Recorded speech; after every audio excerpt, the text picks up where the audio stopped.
Alors moi je m'appelle Christiane, j'ai 71 ans et j'habite au Londo depuis, je ne sais plus exactement, 46, 47 ans. Depuis le 1er janvier 72. J'habitais déjà à Noisy. Et bon, il n'y avait pas trop, c'était pas très moderne, il n'y avait pas de salle d'eau, etc., de salle de bain. Les toilettes étaient à l'extérieur. Le chauffage, on avait un chauffage à mazout. C'était pas évident pour tout chauffer. Donc je me souviens quand je suis arrivée, c'était presque un appartement grand luxe. Parce que salle de bain, toilette à part, une grande cuisine, chauffage. J'avais pas l'impression de débarquer en HLM. J'avais l'impression de débarquer dans un chouette appartement. Vous habitez dans la cité depuis? Oui, depuis 6 ans. Depuis 6 ans? Oui. Et qu'est-ce que vous pensez de cette cité? Elle est très bien. Pour moi, c'est bien. L'autoroute ne vous gêne pas? Pas précisément, non. Et l'environnement, les Oh non, non, je ne me ça... plains pas. Pas du tout. C'est très très bien. Comme voisinage, c'est très bien.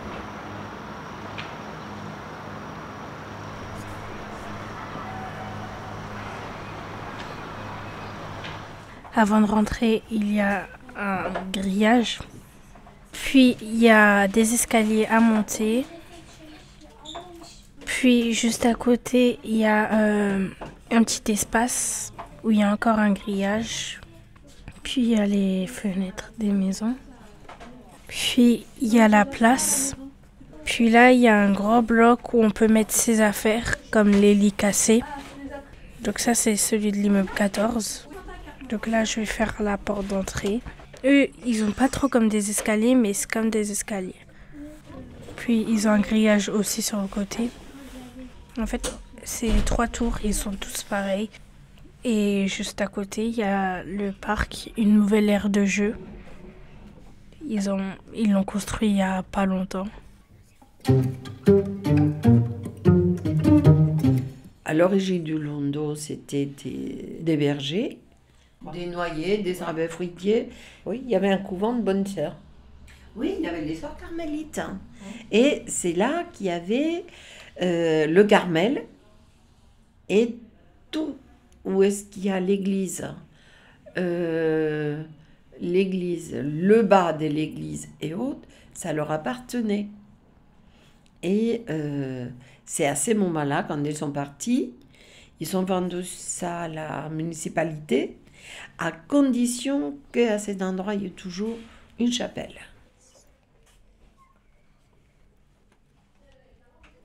Monsieur, est-ce que vous pourriez nous dire en quelques mots comment vous ressentez la vie dans la cité du Londo? Eh ben, pour moi personnellement, enfin pour mon cas, je me sens très bien puisque avant j'habitais dans une vieille maison, il n'y avait pas le confort comme je l'ai maintenant. Hein. Mais alors ce que je trouve pas vraiment bien, c'est le fouillis qu'il y a parmi les gosses, tout ça, et puis le chambert qu'il y a qui corse tout, et puis que nous sommes obligés de payer après. Vous pensez que ça vient de la... Oh ben, manque de surveillance, oui.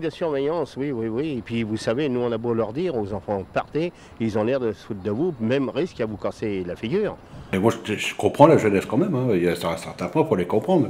Ils sont là à longueur de journée, comme voulez-vous qu'ils passent. Il n'y a rien pour eux. On reviendra toujours au même truc, il n'y a rien pour eux. Bon, alors vous habitez dans la cité tous là? Ouais. Et qu'est-ce que vous pensez de la vie dans... C'est pas mal, ça commence à venir de plus en plus pourri. Ça se dégrade? Oui, ça se dégrade. Par rapport à avant, c'était bien. Et la maison de John, elle est bien, mais sauf qu'il manque encore un peu de trucs. Hein. C'est-à-dire? Je sais pas, certains trucs, certains jeux encore. De jeunes. C'est pas assez ouvert? Ouais, pas encore, il n'y a pas assez de monde encore. C'est pas ouvert tous les jours? Ouais, c'est pas ouvert. Ce serait mieux. Et les enfants, ils sont livrés à eux-mêmes, ils se trouvent dehors, et après... je suis désolée, mais il n'y a que la délinquance qui va les attirer. Il y a plein de talents ici. Il y a plein de talents, mais dommage, il n'y a pas quelqu'un qui cherche ces talents-là, qui va les nourrir, qui va les améliorer. Voilà, à mon avis, c'est la priorité dans ce quartier, à part, c'est vrai, rénover ou autre chose. Mais les enfants, on doit se concentrer sur les enfants, puisque ce sont l'avenir du quartier. Les grands ensembles ici, c'était la plus grande vilaine chose qu'ils ont pu faire vis-à-vis des enfants. Parce que les enfants, il y a un entraînement qui est inimaginable. C'est vrai qu'on ne fait rien dans les cités pour améliorer le quotidien de la vie. En plus ça, on peut les rendre responsables, quoi. C'est comme ça, je trouve. Comme avant avec Rue Cité. Voilà. Il y avait beaucoup de choses qui se faisaient et ils se sentaient utiles, responsables, voilà. Et ils s'assumaient, quoi, ça allait mieux. C'est ça, il faut les responsabiliser. Et tant qu'on n'arrivera pas à responsabiliser ces gamins-là, il va se livrer à eux-mêmes. Je suis en 3e. Comment vous y trouvez au lycée? Oh, c'est bien, mais je sais pas moi. Mais quoi? Je sais pas, ça se dégrade. Enfin, quand je suis rentrée en 6e, c'était pas comme ça. Hein. Il manque quelque chose. Mais bon, il y a tellement de gouvernements qui ont essayé du manque, ils n'ont jamais réussi. Alors peut-être qu'il faudrait qu'ils viennent nous voir, c'est ce qu'on n'arrête pas de dire. Venez voir les gardiens, on va vous expliquer comment il faut faire. Nous, on vit avec eux à longueur de journée. Bon, tout n'est pas bon à apprendre, hein, comme dirait l'autre, hein, chacun ses idées. Mais nous, on vit continuellement avec eux. Parce que vous savez, on dit les enfants, mais si les parents, quand il y a des gamins de 12 ans qui se promènent, hein, ils ont 12 ans à peu près, ils se promènent tout seuls chez les parents. Ils disaient, tu rentres à telle heure, il rentrera à telle heure, entre nous. Hein. Et après, moi, comme je dis, il faut les responsabiliser. Vous savez, les gamins, ils sont plus intelligents que moi. Hein. Faut pas croire. Hein. C'est pas parce qu'ils sont là en train de faire les cons, mais ils ont une sacrée intelligence. Hein. Rue Cité, ils avaient fait des prix des jeunes de la Cité pour refaire, mettons, les peintures des halls 3 rue Paul Verlaine. Elle a été refaite comme ça au moins 2 fois par des jeunes. Et au moins, ils l'avaient fait eux-mêmes, c'était pas dégradé. Et ils étaient contents de travailler, de se rendre utile, de faire quelque chose. Alors bon, nous on a essayé de remettre cette association au goût du jour ici, et malheureusement le bailleur dit on n'est pas dans le social ici. C'est ce qui est malheureux. Il y a des petits artistes ici qui dessinent très bien et tout. Et j'ai dit pourquoi pas justement voir avec ces gamins. Il y a des gamins, on avait retrouvé des chiens dessinés sur les murs. Mais pas les voir, on aurait dit des vrais artistes. Bien, vous habitez tous dans le quartier là? Ouais, oui. Et vous êtes pas au Saint-Thérèse, madame? Non. Vous y allez pas? Non. Vous y allez de temps en temps, non? Si, des fois on y va, des fois on y va pas. On n'y va pas. Et pourquoi vous y allez pas? Ça vous plaît pas? Ça ne plaît pas. C'est trop Il cher, va au non? foot, il va après, il va plus. Si, moi, normalement cet après-midi, je dois aller au foot, mais on fait du cross. Il faut courir toute la journée. Moi, j'aime pas. Mais si on ferait du foot, j'aurais été. La question de la sécurité, il n'y a rien à dire. Ce n'est pas que nous voyons souvent la police, mais c'est que nous avons la chance d'être dans une cité où, mon Dieu, les jeunes sont corrects dans l'ensemble. Et ça, c'est assez rare pour le signaler. J'ai entendu que au bâtiment 6 ou bien 12, il y avait tout le temps quelqu'un qui surveillait l'entrée, un jeune. Parce que mon frère, il m'a dit, parce qu'en haut, ils vendent de la drogue. Ils ont dit en haut, ils vendent de la drogue. Et donc, il y a tout le temps quelqu'un qui surveille pour voir s'il y a la police ou pas. Et des fois, il y avait la police et ils les ont arrêtés. Ils en ont arrêté quelques-uns. Mais maintenant, il y en a toujours quelques-uns qui continuent à faire ça, à vendre de la drogue ou des choses comme ça. Et donc, mes parents, vu que je passe tout le temps par là-bas, mes parents ils me disent que je ne peux pas venir à la médiathèque toute seule. Il faut que je sois accompagnée de quelqu'un plus grand que moi. Des fois c'est mon père, mais rarement. Mais le plus souvent, depuis les vacances en fait, je viens tous les jours je viens à la médiathèque pendant les vacances. Et c'est tout le temps mon frère qui m'emmène. Mon rôle principal en tant qu'habitante ici, c'est voir un avenir meilleur. Voilà, je veux pas être cloîtrée dans le présent parce que le présent il est pourri. Je veux bien voir un avenir meilleur. Même j'éduque mes enfants sur ces bases-là. Et même parfois j'éduque les enfants des autres. Parce que c'est mon quartier, pourquoi je suis obligée de partir ailleurs tant que je suis bien là? C'est ça, il y a des familles il y a des femmes surtout, ils disent « Ouais, je veux bien partir ailleurs. » Mais moi, je veux pas partir ailleurs. Je veux rester chez moi. Là, c'est mon quartier. Pourquoi je pars ailleurs? Mais si on s'entraide, on va améliorer le niveau de vie et là, tout le monde, il va être content. À mon avis, si chacun, il participe un bout, tout le monde va... C'est comme un puzzle. Si chacun, il donne son coup de main, tout le monde va être au top. Et tout le monde va être content de son quartier et fier surtout Parce que je vous cache pas, lorsque je travaille, j'ai honte. J'ai honte carrément de dire j'habite au Landau. Parce que avec tous les clichés que les gens ont sur ce quartier, j'ose pas parfois dire j'habite au Landau.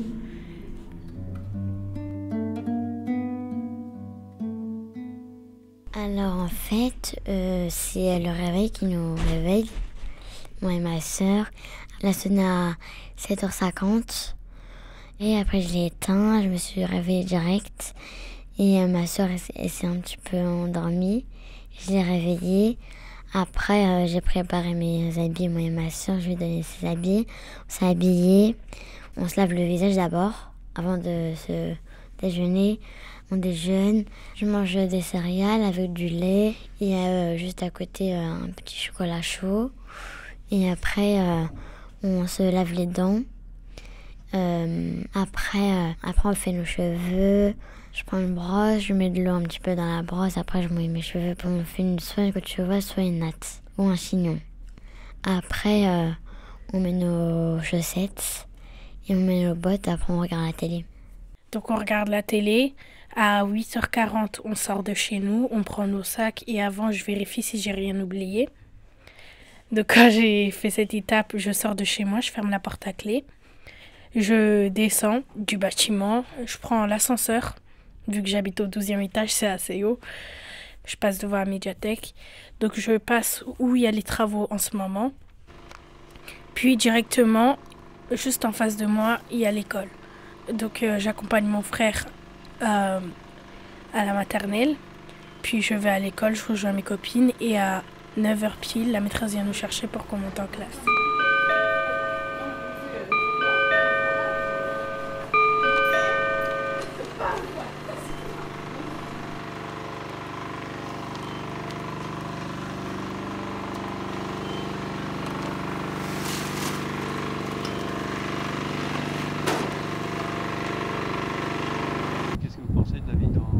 Bon, elle n'est pas plus désagréable qu'ailleurs, mais enfin, je trouve que depuis 2 ans, ça ne s'est pas amélioré. Aux questions d'entretien, où il y a beaucoup de papiers, les parkings, enfin, beaucoup de choses qui ne vont pas. Je trouve que c'est pas propre, quoi. J'ai 2 bouteilles, cartons, sacs poubelles, des fruits, de la nourriture, quoi, un peu de tout. Ils balancent aussi bien des œufs sur les voitures, des meubles, ça a déjà arrivé, micro-ondes, frigo, fauteuil. Moi, j'ai manqué de recevoir une imprimante sur la tête. Ça fait tout drôle. Alors, si on est obligé de travailler avec des casques et avec des filets, c'est un peu malheureux. Ça a été mon premier appartement. Alors, c'était pas l'idéal quand on commence à prendre un appartement, quoi, parce que c'est pas exactement ce qu'on souhaite comme cadre et tout. Mais enfin, en fin de compte, on finit par s'y habituer. C'est un peu une vie un petit village, quoi. On a les appartements, les commerces, les écoles, la crèche, le stade, tout à portée de la main. On se trouve pas trop mal. Il y avait plein d'associations, énormément. Et une fois par an, on faisait les fêtes des quartiers avec des stands pleins. Et c'était très convivial. Alors tout le monde descendait dans la rue. Si on ne se connaissait pas, on se disait quand même bonjour. Et c'était quand même un peu la fête des gamins. Et c'était très bien. Et d'un seul coup, ça s'est arrêté. Pourquoi? On ne sait pas. C'était quand même bien. Ça faisait sortir les gens. Ça faisait sortir les parents, les enfants. Et c'était convivial. Et tout le monde s'en mélangeait. Et puis, c'était quand même formidable.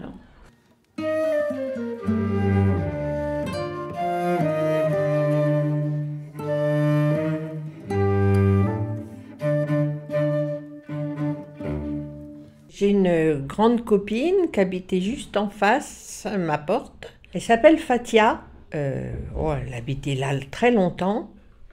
Maintenant, ils sont dans la tour d'à côté parce que, bon, elle avait 6 enfants. Il fallait un logement un petit peu plus grand.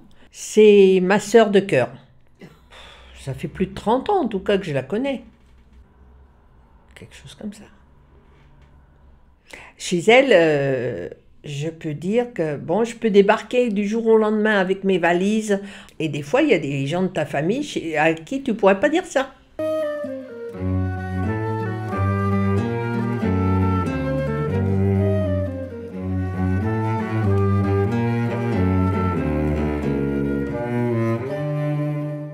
J'ai 3 enfants. Le dernier, j'ai accouché par césarienne. Je suis restée 1 mois à l'hôpital.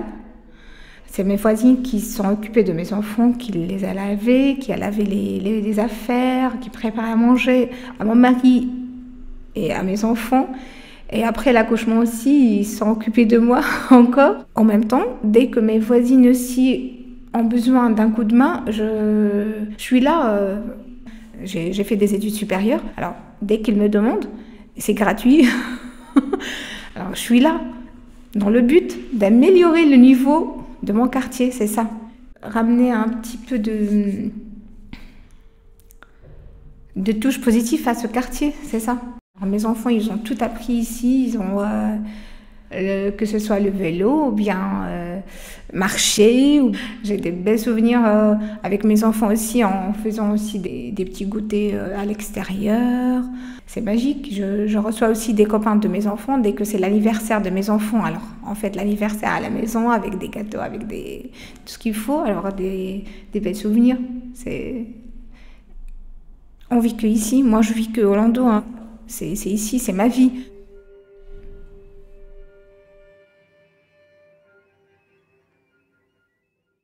Petit escargot porte sur son dos sa maisonnette.